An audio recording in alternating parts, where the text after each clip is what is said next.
Our second speaker today needs no introduction in Swift Hall. Professor Kevin Hector is professor of theology and of the philosophy of religions here at the Divinity School. He holds the PhD from Princeton Theological Seminary. His teaching and research are largely devoted to interpretive questions. His first book, Theology Without Metaphysics, Cambridge University Press, 2011, approaches the problem of metaphysics by way of developing a theology of language. His second book, The Theological Project of Modernism, Faith and the Conditions of Mindness, Oxford University Press, 2015, explores the idea of mindness by tracing the development of the concept in the history of modern theology. A few years ago, Professor Hector was awarded a grant to study memory and personal identity, a grant from the Templeton Foundation as part of a large 3-year collaborative project entitled Collaborative Inquiries in Christian Theological Anthropology.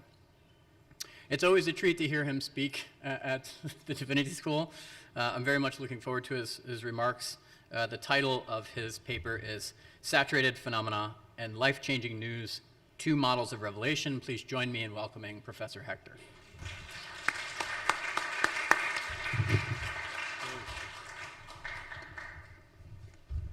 Thank you for that, Professor Coyne. Thank you to you and to Professor Otten for inviting me, but also for putting together this celebration of our colleague. Thank you to all of you for being here, and a special thanks to students who have shown up. I am especially heartened to see you here, so thank you for being here. So, it is an honor to be invited to speak to this conference and to celebrate the work of Jean-Luc Marion, though I'm afraid that this paper I'm about to offer will be a bit of an outlier.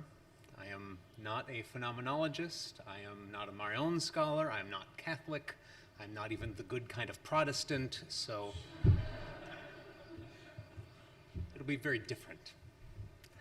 Be that as it may, I do want to honor Professor Marion, and I want to do so by thinking with him about Revelation, and in particular by trying to extend some of his insights to a form of revelation he does not much consider, which I will call life-changing news. I'll say more about this idea in a moment, but before doing so, we need to recall a few key components of Professor Marion's account of Revelation. This will be the bear with me part of the paper.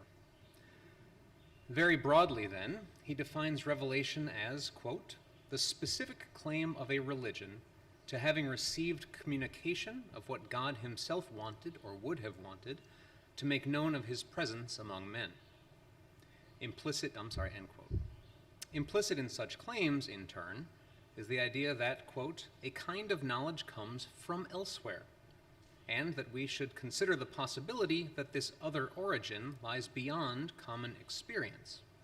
Otherwise, he continues, in order to know it, it would be enough to have recourse to the exercise of ordinary faculties of knowing, like intuition, perception, understanding, reasoning, etc.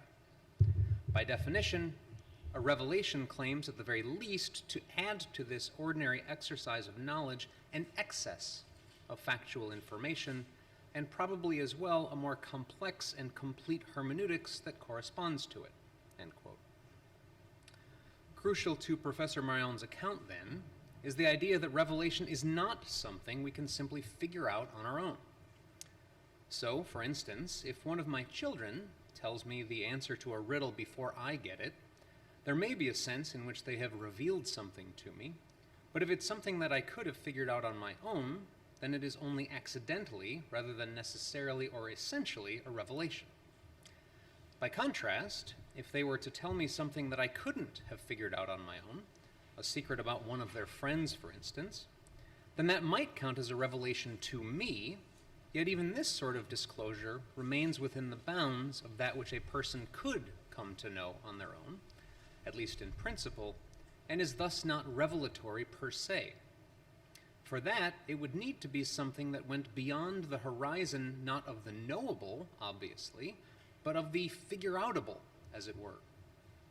The reason for this, as far as I can tell, is that if it's something that we can figure out, then on the one hand it is not truly from elsewhere, and on the other, it would then be subsumed under our epistemic capacities and thereby mastered. Professor Marion insists, therefore, that in a true revelation, that which is revealed must go beyond the bounds of that which we can figure out, which means, first, that the revelation itself must be given to us, and second, that we can come to know it only insofar as our epistemic capacities are expanded or otherwise brought into conformity with that which is revealed, rather than vice versa. This is what Professor Marion has in mind, I take it, when he claims that revelation requires, quote, a conversion of the I, letter I, or the person I, that bears this gaze, which amounts to taking, with regard to a phenomenon such as it gives itself, a point of view that does not coincide from the outset with the one that we would take when holding the central position of a neutral and masterly spectator who would constitute it transcendentally as her object, end quote. Absent such conversion, he maintains, we would behold any would-be revelation with the masterly gaze of those who know in advance what they want to find, and which they never put into question, such that we could not perceive revelation as revelation. On the account that emerges, then, revelation is knowledge from elsewhere, and for it to count as such, it must not only be given in principle, it must also be received as such, which is to say that our epistemic capacities must be brought into conformity with that which is given rather than vice versa. That brings us to Professor Marion's celebrated claims about the paradigmatic instance of that which would meet these requirements, namely saturated phenomena. His key move here, if I understand him correctly, is to look for cases where phenomena have a kind of surplus that cannot be captured within categories like Kant's, and so where phenomena outstrip our usual perceptual capacities. This would explain, in turn, why the uptake of such phenomena would involve a kind of singular first-personal experience, and it would likewise explain how this model can account for revelatory phenomena such as theophanies, transfigurations, and even beatific vision. So far, then, so good. But this approach also raises a question for me. It seems to me that Professor Marion's notion of saturated phenomena finds its conceptual home in and remains geared toward perceptual phenomena of the sort Kant discusses, even as he helps us see the way phenomena transcend Kantian categories. My worry is that although this approach helps us get a grip on a wide range of would-be revelations, there are other cases that don't fit neatly into this mold. I'm thinking here in particular of cases where revelation takes the form of a message, to the effect that, say, Mary would bear a child who would inherit the eschatological throne of David, or that God has raised Jesus from the dead, or that the promised Spirit is being poured out even on the Gentiles. In such cases, it is hard to see how revelation could be construed on the model of saturated phenomena, for in these cases, what's at stake is information rather than intuition, and the relevant excess is practical rather than perceptual.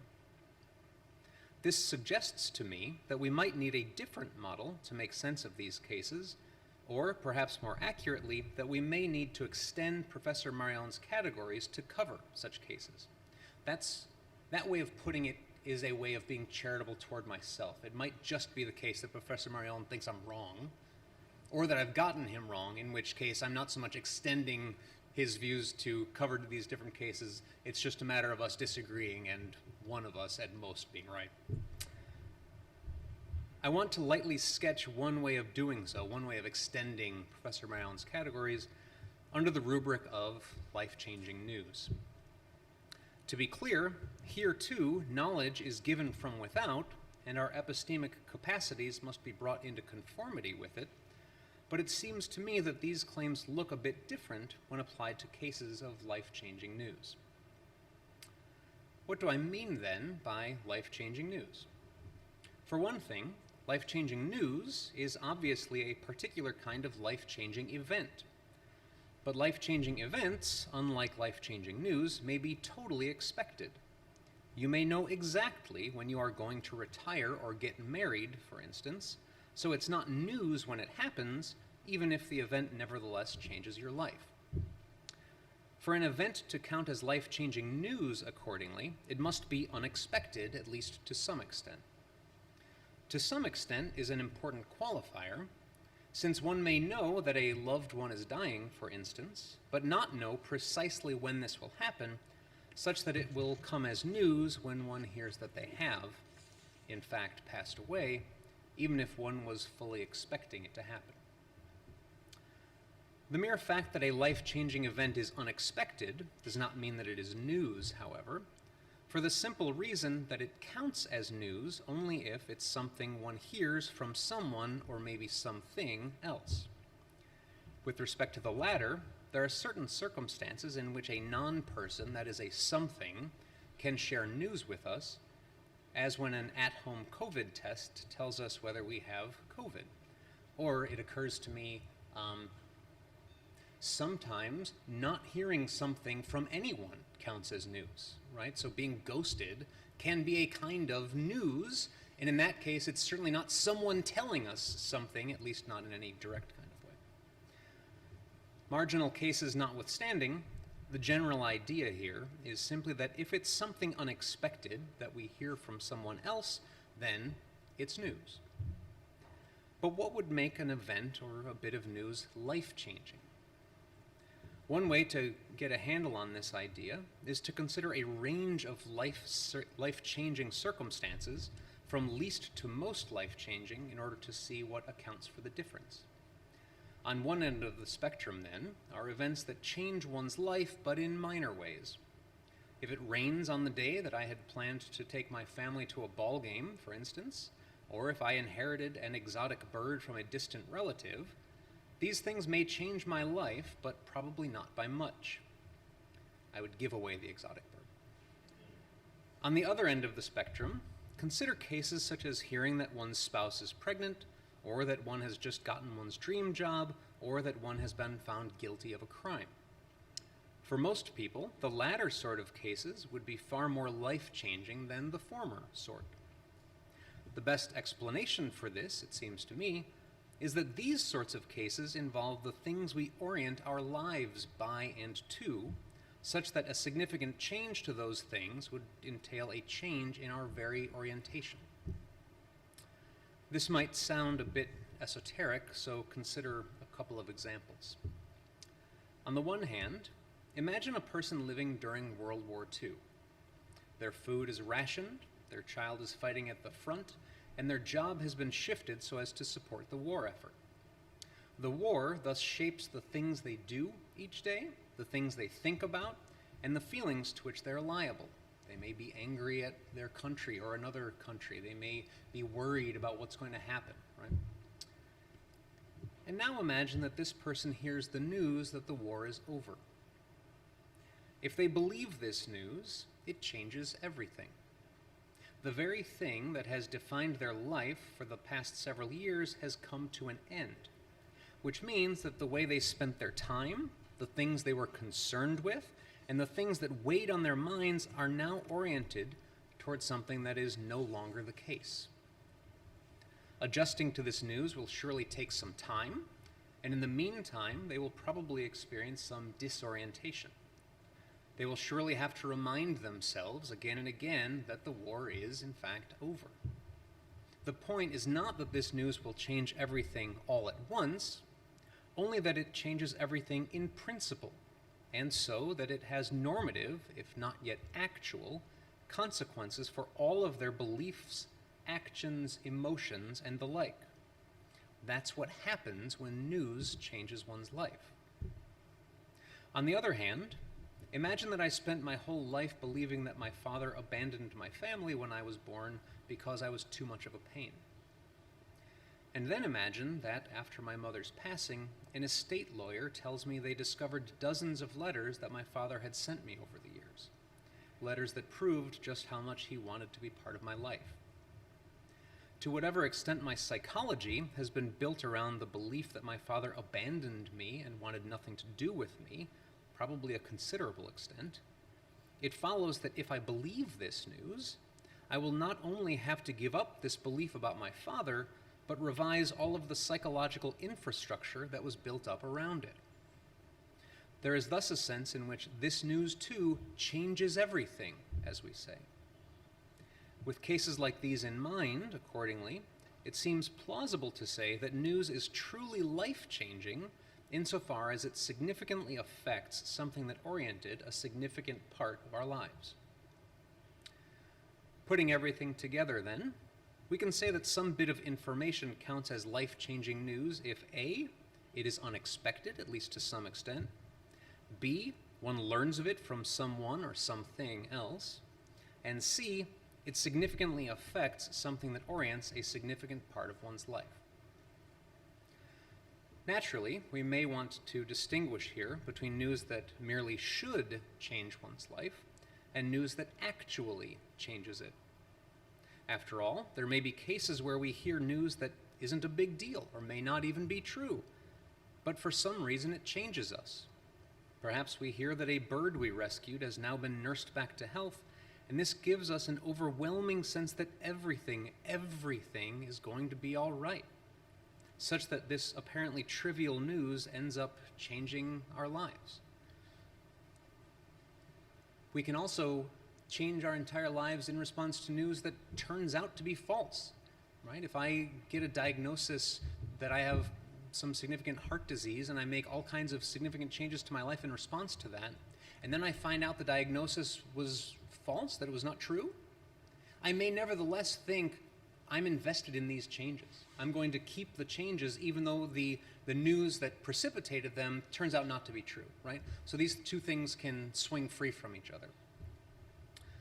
By contrast, we can be told some information that is true and that would be life-changing if we believed it, but for whatever reason, we don't believe it.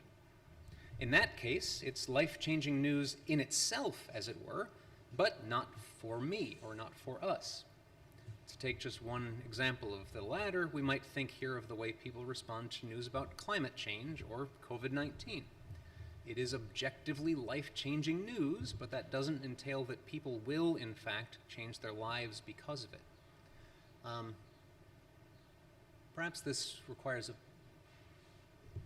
brief qualification, because this almost makes it sound as if we have some obligation to change our lives in response to any news that would rightly change our lives if it's true, but that can't be right, because there's only so many things we can organize our lives around.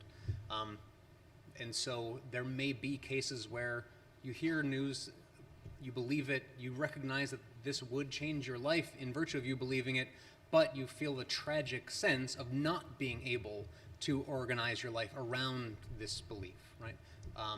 This is where we might want to talk about vocation if we were thinking further about life-changing news. To state the obvious, then, our response to news is a vital ingredient in whether it is, in fact, life-changing. It is not always clear, however, how we should respond to such news, or whether we should believe it. Given the cost, it's not hard to see why one might apply a higher epistemic standard in such cases, or why, if one does believe it, one might try to play down its life-changingness.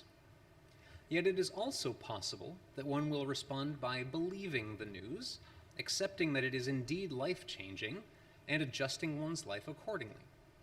This kind of response is what Christians have traditionally meant by faith, and they have traditionally held that this is the kind of response that the gospel, that is, the good news, calls for.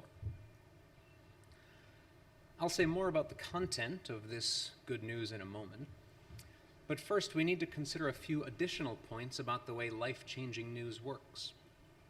So, first, if someone believes life-changing news and adjusts their life accordingly, they may rightly experience the resulting changes as if the news itself brought them about. They might say accordingly that hearing that news changed my life. This would not entail, of course, that they had no agency in these changes, yet it makes sense that they would perceive the news itself as bringing them about. If I am right about this, then it might help us untie some long-standing knots concerning the relationship between faith and works. Second, even if one believes the news and commits oneself to changing one's life accordingly, it may and probably will take a long time to make all of the relevant adjustments. Indeed, in many cases, it will probably take a lifetime.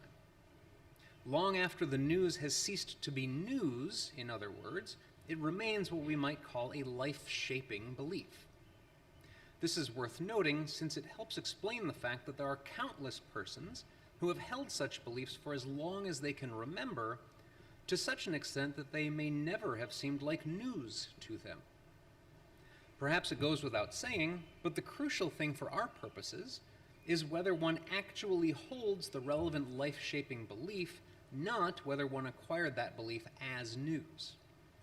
So consider the fact that at one point in their lives, Queen Elizabeth and Prince Charles have each held the belief that they were heirs to the crown, but this was probably news only for one of them. Is that too royalist? This belief will shape their entire lives, irrespective of how or when they acquired it, in much the same way that, for Christians, belief in the gospel should shape one's entire life, irrespective of how old one was when one started believing it. Again, the belief is what's fundamental, not its character as news. Third, it's important to note that one's adjustment to life-changing news often occurs in a community, where others are adjusting to similar news. Think here, for example, of support groups, where persons help one another come to terms with a terminal illness, or of a group where people share tips and encouragement for fighting climate change.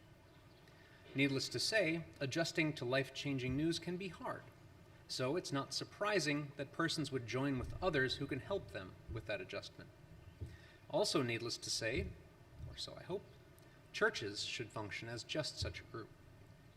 Interestingly, the existence of such groups sometimes plays a role in convincing people to believe life-changing news, since the fact that others believe it can itself make the news seem more plausible, and insofar as the adjustments they embody seem desirable, can give persons an additional reason for wanting to believe it. Fourth and finally, this might seem obvious, but in order to believe this news, one must be able to understand it. This point is incompatible, note well, with more hyperbolic accounts of this news' unexpectedness. For if we can understand it, it follows that the news is not as radically unexpectable as fashionably apophatic folks might want to insist. That brings us to a consideration of the content of such news, and in particular the content of the gospel. With slight exaggeration, we might summarize the news proclaimed in the New Testament as simply, "It's happening!" Or, a bit less elliptically, the news that in Jesus, the things that ancient Israel had long hoped for and had long expected were finally happening. To be sure, there were disagreements about what exactly Israel was hoping for and how exactly these things were happening, and a lot of the New Testament involves sorting through these issues. Notice, though, that the latter situation is much different from one in which "it's happening" is proclaimed to people who have none of these expectations. In that sort of case, if one takes it that this news is important for such persons to hear, one would have to consider how to proclaim it to them in such a way that they can understand this news as well as its import for them. One way to do so would be to explain to them what "it's happening" meant in the original context. Another would be to discern ways that this news relates to things they do understand, their ultimate concerns, for instance, and letting these frame one's proclamation of it. And yet another would be some combination of those two. However one does it, The point here is simply that news can actually change a person's life only if they understand it, from which it follows that those who share this news need to discern what it means to proclaim it faithfully and intelligibly in ever-new contexts. Clarifications notwithstanding, let us suppose that someone hears some life-changing news about God, believes it, and begins to adjust their life accordingly. In what sense can we call this a revelation not just of important information, but a revelation of God? By way of analogy, news of someone's untimely death might change my life, but that news may not tell me much about the person who died, and by itself it certainly tells me nothing essential about them. Again, then, why think that this news tells us something significant about God? One way of answering this question, common in the Christian tradition, proceeds through two steps. The first step is to claim, again, that the news being proclaimed is that God has kept God's promises, and that this itself tells us something about God, namely that God is faithful and keeps promises. Moreover, because God has staked God's very identity on the keeping of these promises, to such an extent that God can say that that is how one can recognize God as God, we can infer that the keeping of promises and the consequent revelation of God as a keeper of promises does indeed tell us something pretty important about God. Taken by itself, however, it doesn't tell us all that much. After all, we could say the same of a mob boss who vows to murder his enemies, stakes his reputation on this vow, and then follows through with it.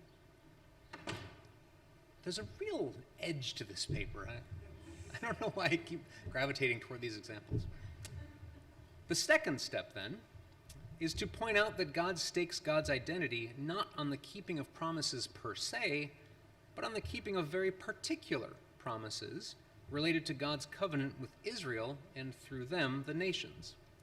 Promises to be with them, to redeem them, to give them a new spirit of righteousness, to establish an everlasting abode with them, and so on. These are the promises that God is keeping in Christ, and it is the fulfillment of these promises that is being announced when the New Testament proclaims it's happening. Their fulfillment also sheds light backwards on these promises, as it were, and so again on the one who keeps them. To see what I mean, imagine that you are arrested for a crime. Imagine that you're arrested for a crime, and that a friend of yours promises, "I will be there for you no matter what happens." This promise can mean a lot of things, from regularly visiting you in jail, to working on your case, to taking care of your family, to simply counting you a friend irrespective of your crimes. Some of these ways of keeping the promise would surely exceed your expectations. In that case, once you saw the way your friend kept their promise, you would need to revise your previous ideas about what the promise meant, about the depth of your friend's commitment to you, and maybe even about your friend's character as a friend. In much the same way, Christians maintain not only that God is keeping all of God's promises in Christ, but that God is doing so in an excessive or superabundant way. This would explain why these fulfillments were not strictly predictable, for one thing, but it would also explain why Christ is thought to tell us something about the depth of God's commitment to us and about God's very character as God. On this line of thought, then, in Christ we see that God is with us and for us, that God is love, that God is gracious and merciful, and that God is so committed to us that there is no length to which God will not go to redeem us. The message that it's happening, accordingly, is not only life-changing news, but news that tells us something essential about God. It is revelation, in other words. On the model I have been sketching, then, some bit of information counts as life-changing news if it is to some extent unexpected, if one hears it from someone else, and if believing it means that one will have to make significant adjustments to one's life. It counts as revelation, in turn, insofar as this news tells us something definitive about God and calls us to adjust our lives to that fact. With that, we are now in position to see how the category of life-changing news relates to Professor Marion's account of Revelation, particularly his notion of saturated phenomena. First, I'm inclined to argue that life-changing news is a kind of saturated phenomenon, though obviously not in any perceptual sense of that term. If it is the sort of news about which one could say, without exaggeration, this changes everything, then there's a sense in which it is saturated with such changes, as if an entire life's worth of changes and an entire lifetime's worth of adjustments were contained in the news itself. Hence, although this may not be the sort of thing Professor Marion has in mind when he uses the term, it's not too much of a stretch to suggest that life-changing news is indeed a saturated phenomenon. From the other direction, encountering a saturated phenomenon is not necessarily a life-changing event, for the obvious reason that such phenomena may so overwhelm our cognitive capacities that we simply don't know what to do with them. In that case, they would not so much change our lives as remain an unassimilated surd within them. But saturated phenomena can be life-changing news, and they often are. Think here, for instance, of Moses at the burning bush, Paul, Saul on the road to Damascus, or the visions of Nat Turner. In these cases, a saturated phenomenon, in the perceptual sense of the term, is joined with a message, and the net effect of this joining is to convey life-changing news in a medium that befits its all-encompassing importance. To be sure, a saturated phenomenon can function as life-changing news even if it is not accompanied by an overt message, though I suspect that it can so function only if one perceives it as if it were so accompanied. And I suspect further that one could perceive it as such only against the background of a larger interpretive framework. I'm thinking here perhaps of the way rainbows functioned in ancient Israel, right? They are surely a saturated phenomena that, while there's no message written in them, so to speak, there's an interpretive framework that conveys something about when you see the rainbow, it is a sign to you of God's faithfulness to you and to the covenant. If so, this would explain why many, though certainly not all, saturated phenomena can and do serve as life-changing news.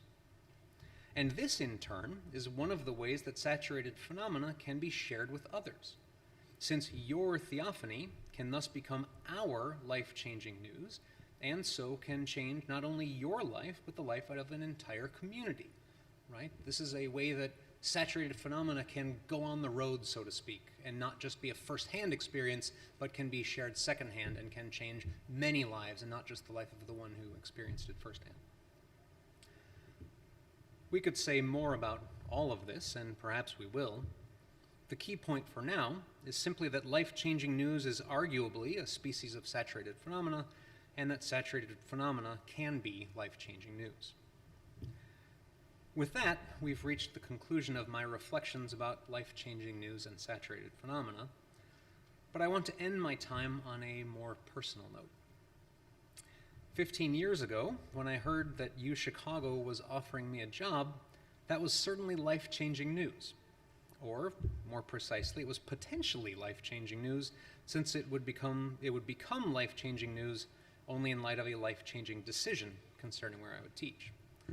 Anyway, one thing that's interesting about life-changing news is that others' reactions to it can help us gauge just how big the news is, and that was certainly the case here.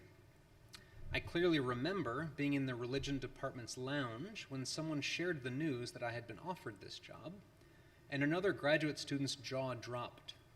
"You're going to work with Jean-Luc Marion?" he asked. He was one of those people who really pronounced your name a lot, too.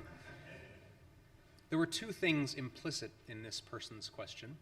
First, that Jean-Luc Marion was a big part of what made it big news that I got a job offer from UChicago, and second, that it was hard to believe that I, a mere mortal, would get to work alongside him. He was right on both counts, of course, but Professor Marion, the man himself, never acted that way. Indeed, he has been unfailingly kind and gracious to me, unfailingly encouraging of my work, and unfailingly good-humored about himself and therefore about my disagreements with him. And so it has truly been an honor to work with Professor Marion, not only because he is such a brilliant scholar, but because he is such a good and generous and decent human being. Thank you.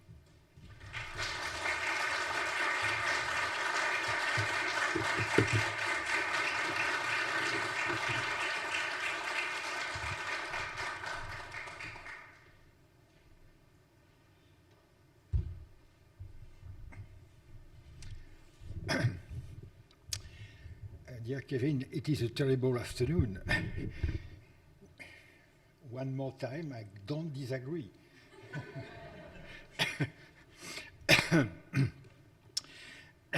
So it is a good news, light-changing news, that we don't disagree, and that to some extent your concept of light-changing news and mine saturated phenomenon to some extent overlap. And I do agree with that. Nevertheless, there are some points I would like to discuss with you. Your first assumption about the saturated phenomenon, if I understand well, is that it is about perception. You say perceptual. And this allows you to make a case for light-changing news as information. I'm right.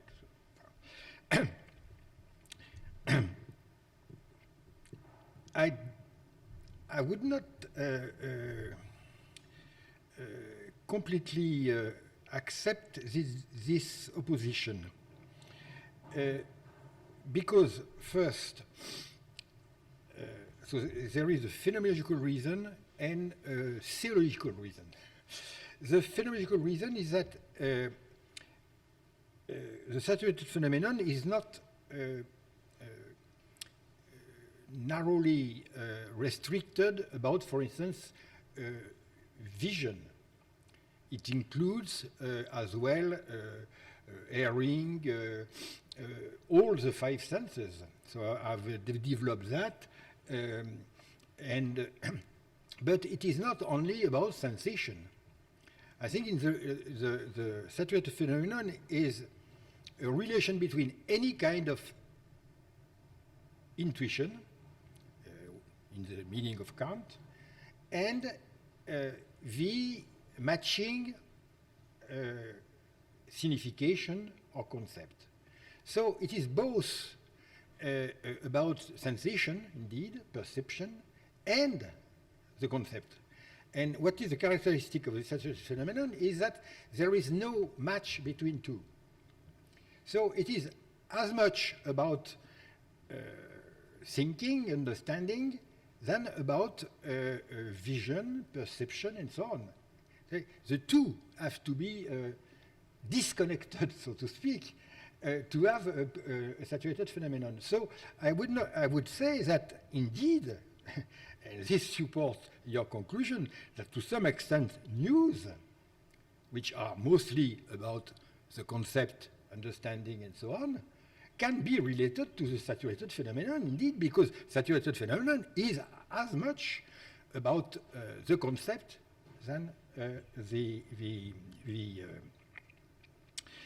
intuition perception. So don't limit in a very empiricist way, classical empiricism, saturated phenomenon to the question of sensation, perception in the line of Locke, Hume, and so on, and Kant. It is partly true, it is only a part of the saturated phenomenon. The other reservation or interrogation is a theoretical one. My first opponent, so to speak, when I started to try to understand what revelation means, was the so-called propositional interpretation of revelation. This idea, which is kept alive by quite a lot of analytical theologians today, is that, which is not completely wrong, it is partly wrong, but not completely, is that the Bible gives us informations about God, which are breaking news, and as such, make a difference. And I think for a large reason, you agree with that, and I agree, indeed.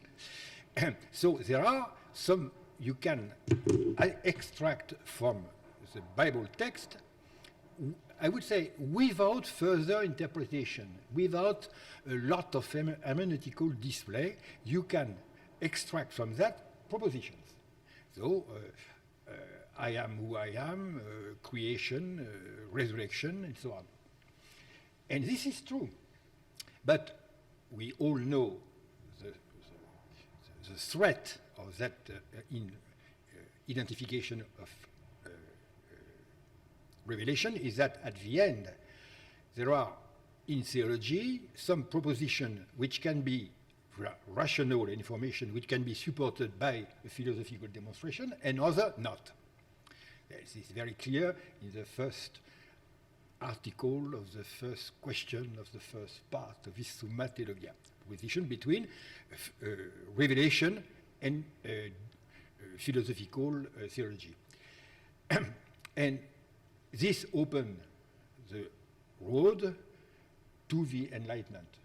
At the end, the propositional revelation, being not supported by any demonstration, is dismissed by philosophy, and from the point of view of philosophy, rightly so. So, my question was, there should be another way to understand what is revealed in the biblical revelation than the propositional one. And there is a large part of contemporary theology, after Barth and Balthasar, who is working in that direction. So my question was not whether there are news which can provoke the same effect than saturated phenomenon. I agree with you, yes, under some conditions, and you list them, I agree. The characteristics that is, it should be unexpected, coming from elsewhere or someone else, changing life, and saying something about God. I agree. But the question is, and I think this is the point of the phenomenal interpretation model of revelation, is that why some of those saturated phenomena, that is to say, light-changing news, are not accepted. Why that they may be turned down? Why they may be denied? That's the question, which is central. Why, in some cases, we reject some propositions, some news, we deny them to change our life, although we may be, and you gave example, we may be, we should have been rationally convinced by their scientific experimental credentials. You referred to the climate crisis, for instance, or other things which are rather obvious. There is a consensus. So they are not rejected because at first hand there is a lack of clarity. You may even say the more they are clear, the more they may be rejected. So this is exactly the point of the saturated phenomenon, to explain why something which is clear and distinct is because of that denied. So the reverse situation of Descartes and all classical philosophy, the more the idea is clear and distinct, the more easily I can accept it in a judgment. So saturated phenomenon, and starting from that phenomenal interpretation of revelation, is about this. And the answer, in fact, was given, very well known by Augustine in Confessions 10:34, I guess, about the double meaning of truth. That is, the same light of truth can be accepted, veritas solutions, easily if it is only dealing with something which is not me. But if the same light enlightens some state of things, state of the world, and in return, I myself, and that I discover myself uncovered by that light, in that case, I may have very good reasons to reject that light and to remain hidden. So, it is the veritas redargens. And what is crucial to explain revelation is that resistance, it is included in that kind of light-changing new that it can be denied.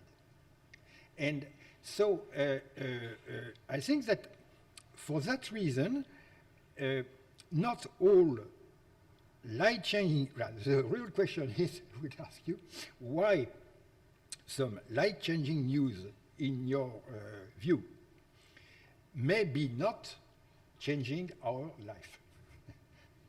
Answer, because there are saturated phenomena, we agree, and the reason is that the light of truth, and much more if it is saturating, may be experienced as an accusation.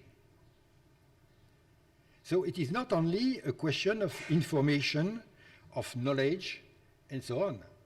If we would disagree about an uncertain knowledge, there would be no problem. But we may disagree about a knowledge which is perhaps obvious. And I think that the question of faith is just about that. So back to the question of the answer. So thank you very much.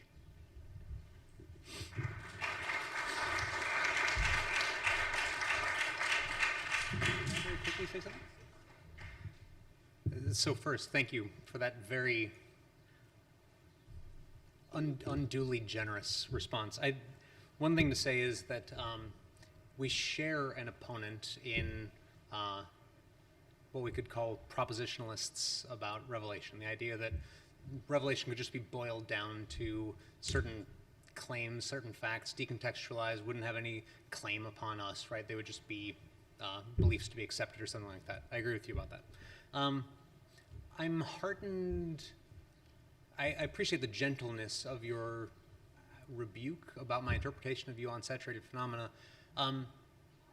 When I read, it was suggested to me that I focus on your Gifford lectures, and when I read them, I had two very strong reactions. One was, I thought they were the best Gifford lectures I'd ever read, right? Everyone else does Gifford lectures, not everyone. Oftentimes the move is, well, here's why nobody could really do the Gifford lectures. Professor Marion shows up and he's like, no, I can do this, right? Like, Lord Gifford asks for this, I'll do it. And he does the phenomenology as a way of saying, like, yes, we actually can use reason to get our way to revelation. It's marvelous. The second thing I thought was that there were certain things that puzzled me. And trying to think through what it was that puzzled me and why. Getting some clarity on why was what I was up to here, and I had two candidate explanations. One explanation was working back to your account of saturated phenomena with at least some of its roots in the book being given, in working out what examples of saturated phenomena were on the basis of Kant's categories. I thought, oh, maybe there's a residual, right? So the first critique is all about how we could have theoretical knowledge, and especially it's an empirical sort of knowledge. I thought maybe there's still a kind of beholdenness here, and that beholdenness, it's still beholden. But you're telling me that that's just not so, and that's great. The other candidate interpretation was that maybe part of the disagreement between us, or the reason I feel puzzlement, is I think you have such a high view of revelation that some things that I would count as revelation don't count as revelation. And And so I think maybe if we were going to have a further conversation about this, it would be about whether some of these much more ordinary kinds of cases could count as revelation, or if they look like they pale in comparison because of this very heightened understanding of what revelation must amount to. Third, the question you posed to me is the third question you posed to me. Why is it that life-changing news sometimes doesn't change us? And one of the things you suggest is that sometimes it's because it shines this bright light of truth on us, and that can be difficult to bear, right? It can prompt us to want to get out of the light. I take that, although I also, in my reading of some of the relevant testimonies, it seems to me that there are instances where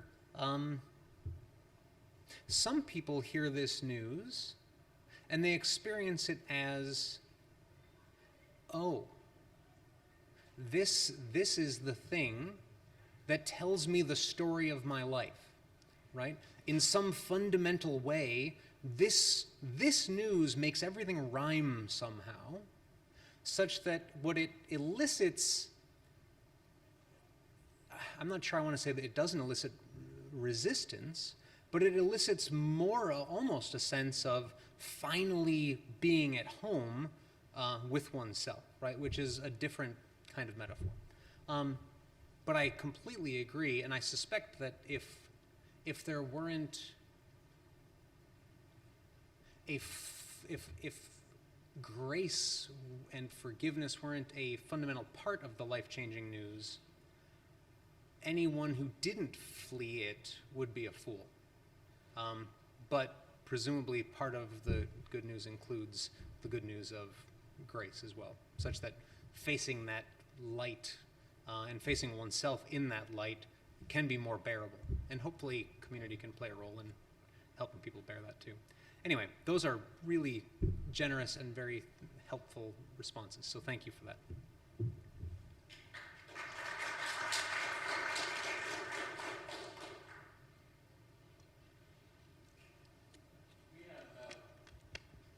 15 minutes for questions.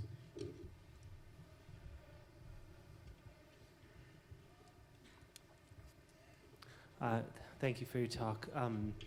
I was interested in how you brought up very sort of incidentally the idea of the potential tragic character of certain life-changing news, and you sort of framed it, I think, as the way I heard you was a sort of incidental tragedy, like there are certain things that we should treat as life-changing news, but for whatever circumstances we can't, but maybe some other people could or whatever. I wonder about the idea of like a kind of constitutively tragic relationship between two different modes of life-changing news. Like, in other words, I wonder if life-changing news has to follow the principle of non-contradiction, or can there be two? And maybe it even is clearer when you sort of look at not just two pieces of life-changing news, but the difference between life-changing news and the saturated phenomenon. So you could picture, like in your example about, what was it now? The person who has a certain experience of their father as absent and then finds news. In a sense, maybe living without a father is a sort of saturated phenomenon. There's no news there, but it's a kind of hole that gets born into one. But then you have this news that comes. I wonder if, like, does the news actually, like, I wonder if you could fully believe the news, but fully not be able to sort of disburden yourself of the saturation and be in a constitutively tragic situation. So thank you. Yeah, thank you for that. Especially the that last formulation. Right, and I'm sorry that I made it seem like an incidental point, because it strikes me as a really important point. But the idea that there could be cases where one hears the life-changing news, and the reason one can't accept it, right, is like there are times when, like, believing it isn't enough to do the trick, so to speak, right? Because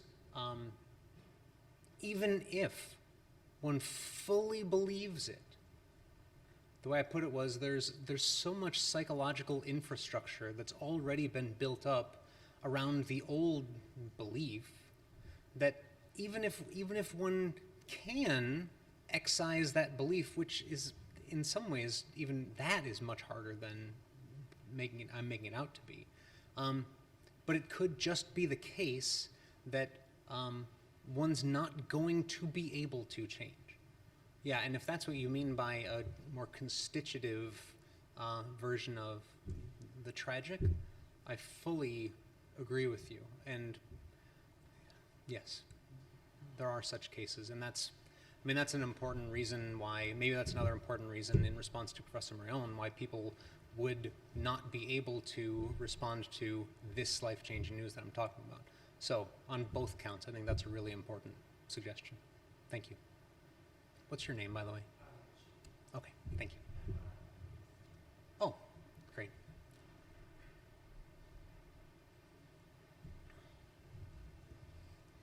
Yeah, thank you for a fascinating lecture, Professor Hector. I want to ask a related question about the significance of the past when I hear life-changing news. Yeah. I mean, many of the examples you gave, such as hearing the news that my father actually did try to become part of my life, have to do with a kind of reinterpretation of my past. And of course, the example of biblical revelation, which is central to the talk, is a very peculiar kind of that relation to the past, where I'm reinterpreting promises that I now take to be fulfilled. But as you pointed out, that fulfillment redounds to my previous understanding of the promises and brings me to reinterpret them. Mm-hmm. That is to say, there's a deep continuity with, albeit a reevaluation of, what I took myself to be before hearing the life-changing news. Now, I'm curious about how my past conception of myself fits into this idea of life-changing news more generally, and I have in particular in mind events of life-changing news that have no relation to my past. For instance, I win the lottery, or a movie director sees me in the cafe and decides I have the perfect face for that Hollywood blockbuster, or more seriously, I'm drafted for the war, or I hear the war has began, or anything written by Kafka. I mean, all of these are events where there's a life-changing news that has no relationship to my past, and in a way I can't integrate it into my past, and that's what makes it the kind of situation it is. I mean, so it seems that there are different types of how the past is situated, there are different outcomes.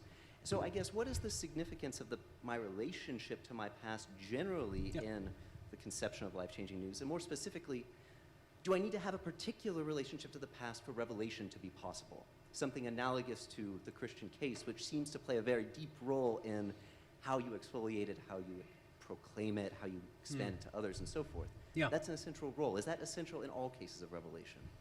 Is that okay? So let me take these a piece at a time, if that's okay.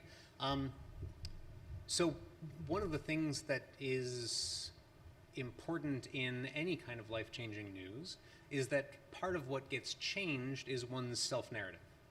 And that happens whether it connects with one's past or not, right? Because in the case where you had believed this one thing all along and then you find out news that that wasn't the case, then being able to change one's life in light of that includes re-narrating one's sense of oneself and one's sense of one's past. If you win the lottery or you get cast in the movie, right, as is your custom, there's surely a sense in which it comes out of the blue, and I get that, so it doesn't prospectively have a connection with your past. But if you want to be able to fashion that into your life, to fashion a life that includes this new thing, you will need now to be re-narrating your sense of yourself in order to include this new thing. So either way, in either kind of case, I think there's a practice of self-narration, and there are religious practices, in my estimation, designed to do this. Practices of testimony, practices of hearing one another's stories, and all of that. And that's partly, I alluded to this, but there's a sense in which a lot of times it's more than not a kind of therapeutic operation. And communities should help people with that kind of therapy, as well as professional therapists. So then the second question was concerned with, I'm going to have to ask you to help me with it. So does Revelation always have to have what kind of relationship with the past? Tell me again. Sure, a relationship in which there's a reinterpretation of the past, but also a continuity to something regarding okay. what one's principles were. Yeah, so that's a good question. My sense is that I would say the same thing about that I said about the two kinds of cases I just talked about, right? So there are cases where it's very much a matter of strongly reinterpreting things from my past, and other cases where it feels more like it's just out of the blue. And retrospectively, one can tell some story about like, oh, looking back, I can now see why this would have seemed compelling to me. But prospectively, that surely wasn't the case. So I think in both cases, again, I think life-changing news, part of what gets changed is one's self-narrative either way, right? So anyway, that's a great question. Thank you. Thanks. Sorry, so I have a question over here, and then Professor Helmer, you'd like to ask a question too. We'll try to get to as many questions as possible in the next 10 minutes. Hello, Professor Hector. Thank Hi, you for Sean. the lecture. So this question is actually in some ways related to the previous one. Okay.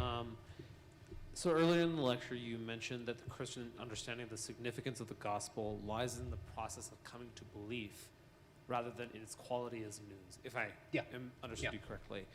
You also mentioned how the individual theophany could go on the road from the outside of like the individual experience of like a single person. So insofar as life-changing news occurs in time and has its effect over a relatively limited period of time before the moment of belief, how do you account for, I guess, the temporal dynamism in Revelation? Specifically because the gospel is often spoken of as having eternal and continuing relevance, sort of an ongoing quality that stretches over the phenomenal experience of time. And how would that complicate your account?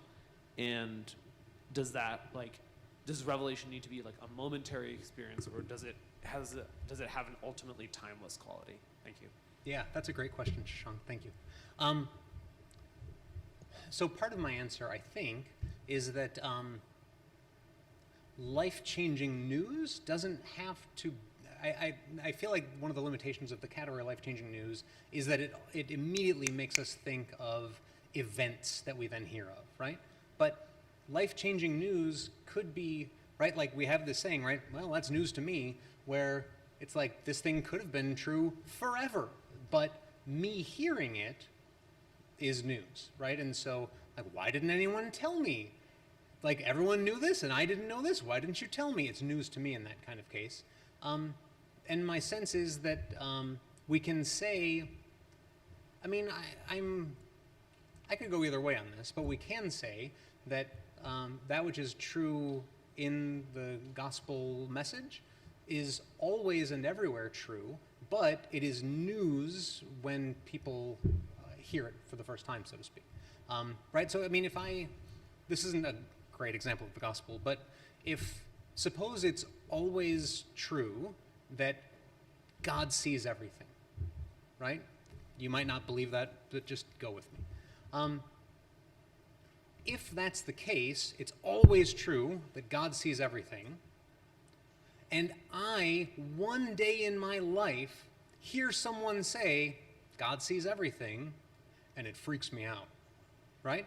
It's always been true that God sees everything on this little story I'm telling, but it's news to me that God sees everything, and in light of that, I might think, oh, I need to change some things if God sees everything, right? So it could be life-changing news for me, even though in itself, so to speak, it would be eternal. I'm not sure that's the best way to go, but I think what I'm saying here permits of that kind of approach. But yeah, that's a great question. Thank you, Shashank. Thank you, Professor Hector, also for bringing in the social dimension, which I think really helps us expand our understanding of religious experience. My question has to do with this sort of move from the revelation with the capital R to the small r, this expansive move that you're doing, but it seems to me there's the loss of the canonic element. So, for example, the gospel, there's a Jesus died. There's a canonic element that would distinguish the capital R from the small r. So I would love to hear you speak about the canonic element of the saturated phenomenon. Yeah, that's really good. May I ask you to say one more word about what you take the canonic element to be? So for example, the word of grace costs God. Got it. And the news that, whatever life-changing news, it might not cost the giver anything to give you that news. Yeah, that's good. I suspect two things.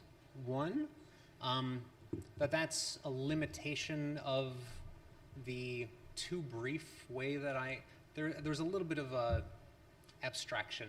There's a lot of abstraction involved in the way I specify the content of the gospel. And even me saying at some point about the lengths God will go to redeem us, that just sort of tissued over, I think, some of the aspects that you're saying are just missing in what I'm saying. And I just completely agree with you on that. I would also say on the other side, though, right, that canonic element from God's side, so to speak, calls for a kind of canonic element on the recipient's side. I'm inclined to think of that, I'm inclined to think of it with practices of attention and wonder partly, and partly like the kind of emptying that Professor Marion calls for. That is completely something that I'm wanting to endorse in this view also. And so there has to be, or there usually is, a kind of decentering of oneself in response to a kind of self-decentering of God, right? God goes into the depths, and one meets God in those depths, and does so with an attempt to hold loosely or release one's preconceptions about God and oneself, including especially all of the stories we would want to tell about ourselves that would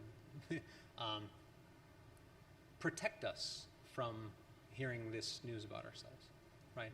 This is good, and I actually see again how that connects with Professor Marion's third question for me. Very fecund question. Thank you.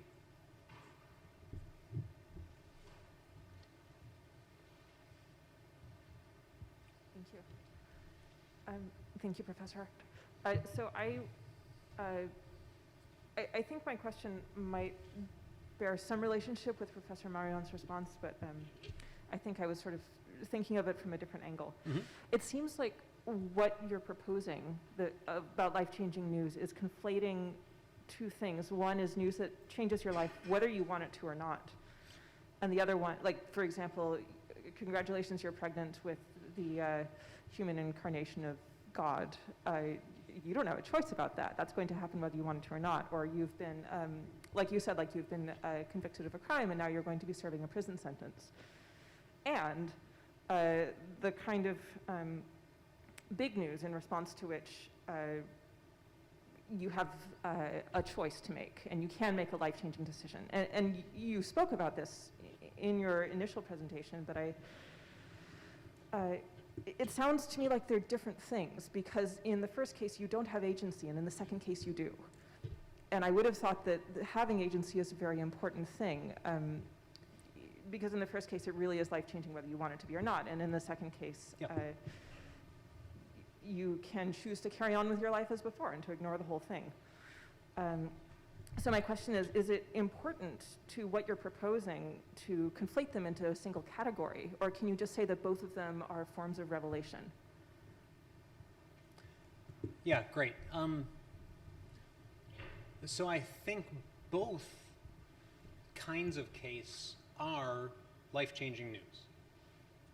But I think it is important to say that some life-changing news involves a life-changing decision, and some doesn't, right?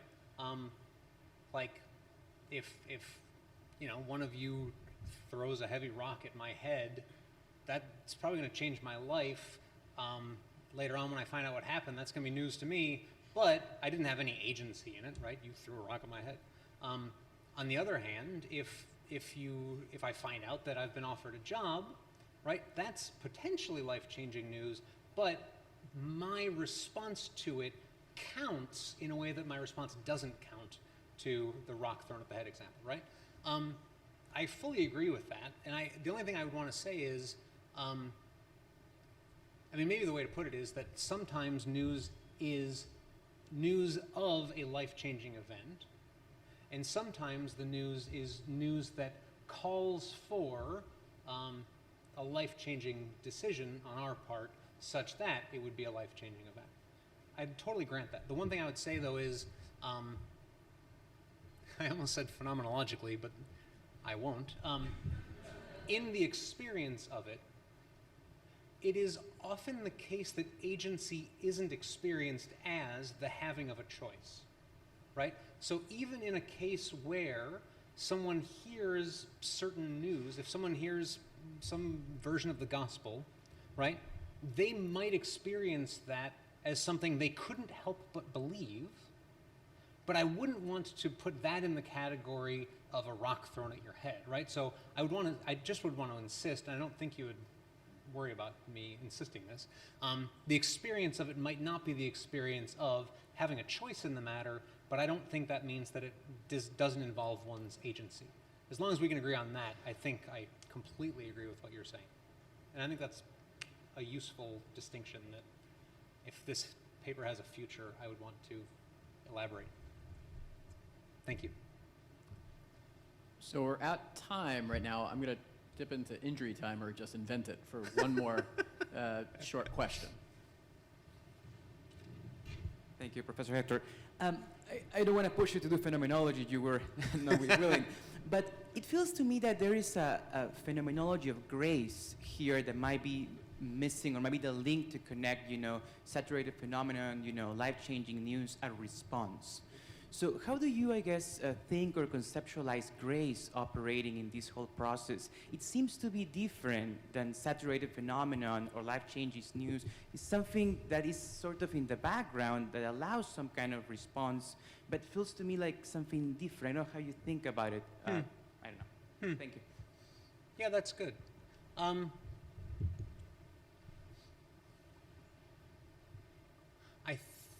inclined to say that I won't speak for the way grace necessarily operates in saturated phenomena, although I think it's crucially important that that charity is central to this, right? On the side of of saturated phenomena. Within life-changing news, I'll just put it this way. Hearing that God loves you quite irrespective of how lovable you may be, or that God forgives you, or that God sees you in the best possible light, all of those things, hearing that news, this is news that is news of God's grace, but it's news that should work as grace in one's heart, right? That would be the way I would think of it on this model. How to connect that with saturated phenomena? I'll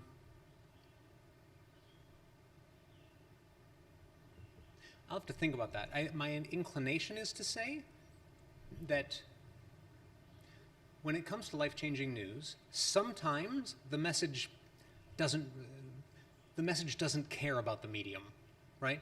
So if you hear some good news, and it doesn't matter if somebody sang it to you, whispered it to you, wrote it on a piece of paper, played you a TikTok, it doesn't matter. It doesn't matter. It was good news, and you heard it, and it's great, and it changes your life, and the medium doesn't matter. There's other cases where the medium becomes part of the message, right? And so if you are at a job where you've been treated like trash, and then you get fired in an especially rude way, right? there's a sense in which that rude way you were fired, that medium, right, the way the message was conveyed becomes part of the message itself, right? Partly in its fittingness, partly in carrying on the news itself in some sort of way. My sense is that what Professor Marion does with saturated phenomena gives, at the very least, a kind of recipe for me to think about especially fitting ways that the news about this grace could be conveyed, right? In such a way that it's the way the news is conveyed is underscored in an especially fitting way, in a way that says, it's happening, right? Like, this is big news, pay attention. That's my hunch, but that's just the beginnings of a conversation. Thank you. Great. I'd like to thank everyone for their lovely questions, and it remains, it's a very rich conversation. It just remains for us to thank our speaker. Thank you. Thank you all.